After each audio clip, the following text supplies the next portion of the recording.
Doctor जंवर राम, सहायक आचार्य दर्शन शास्त्र, राजकीय महाविद्यालय बाड़मेर।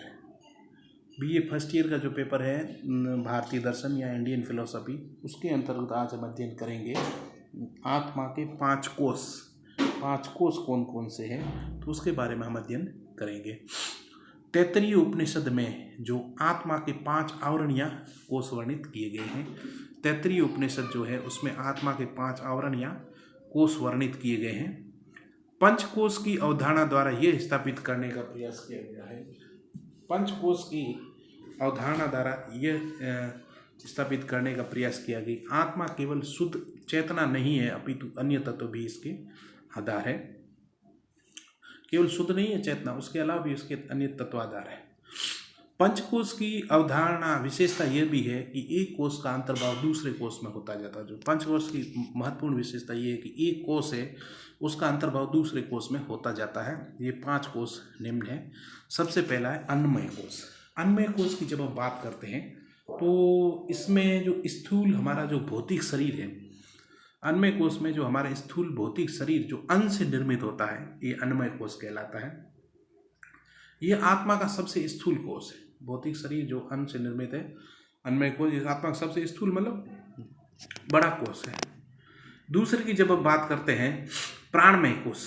प्राणमय कोष अन्नमय से सूक्ष्म कोष जो है प्राणमय कोष है, जिसका संबंध निराकार श्वास प्रणाली से, जो हम सांस लेते हैं वो प्राणमय मतलब श्वास प्रणाली से स्वीकार किया गया है। तीसरी जब हम कोष की बात करते हैं मनोमय कोष। मनोमय कोष की जब हम बात करते हैं तो इसमें हम सूक्ष्म और निराकार, सूक्ष्म और निराकार मतलब जो सूक्ष्म है और जिसका कोई आकार नहीं, आंतरिक ज्ञानेंद्रिय जो मन है उसको हम आधार बनाते हैं। मन को आधार रूप में बनाया जाता है, जो सभी संवेदनाओं विषय का आधार है। जो मन है वो सभी संवेदनाओं और विषय का आधार है, उसको बनाते हैं।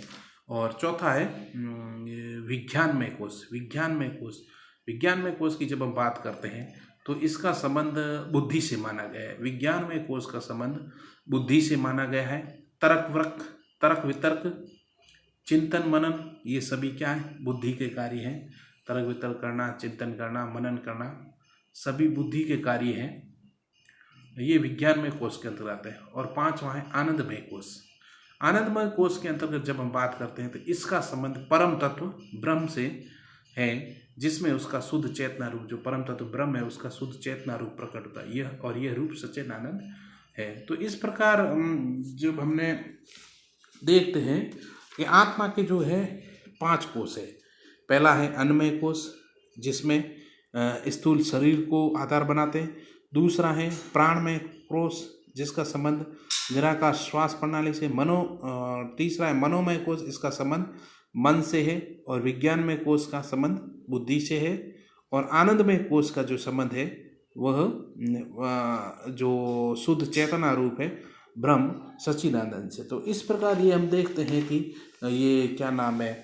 उपनिषद की जब बात करते हैं तो उपनिषद में एक तो आत्मा की तो 4 अवस्थाएं बताई गई है, जागृत अवस्था, स्वप्न अवस्था, सुषुप्ति और तुरीय अवस्था। लेकिन आत्मा के कोष 5 है, ये ध्यान रखना है बहुत बात। कई बार प्रश्न आता है उपनिषद में आत्मा की 4 अवस्थाएं बताइए या आत्मा के 5 कोष बताइए, इसमें कंफ्यूज हो जाते हैं। तो ये बहुत ही महत्वपूर्ण याद रखने की चीज़ है।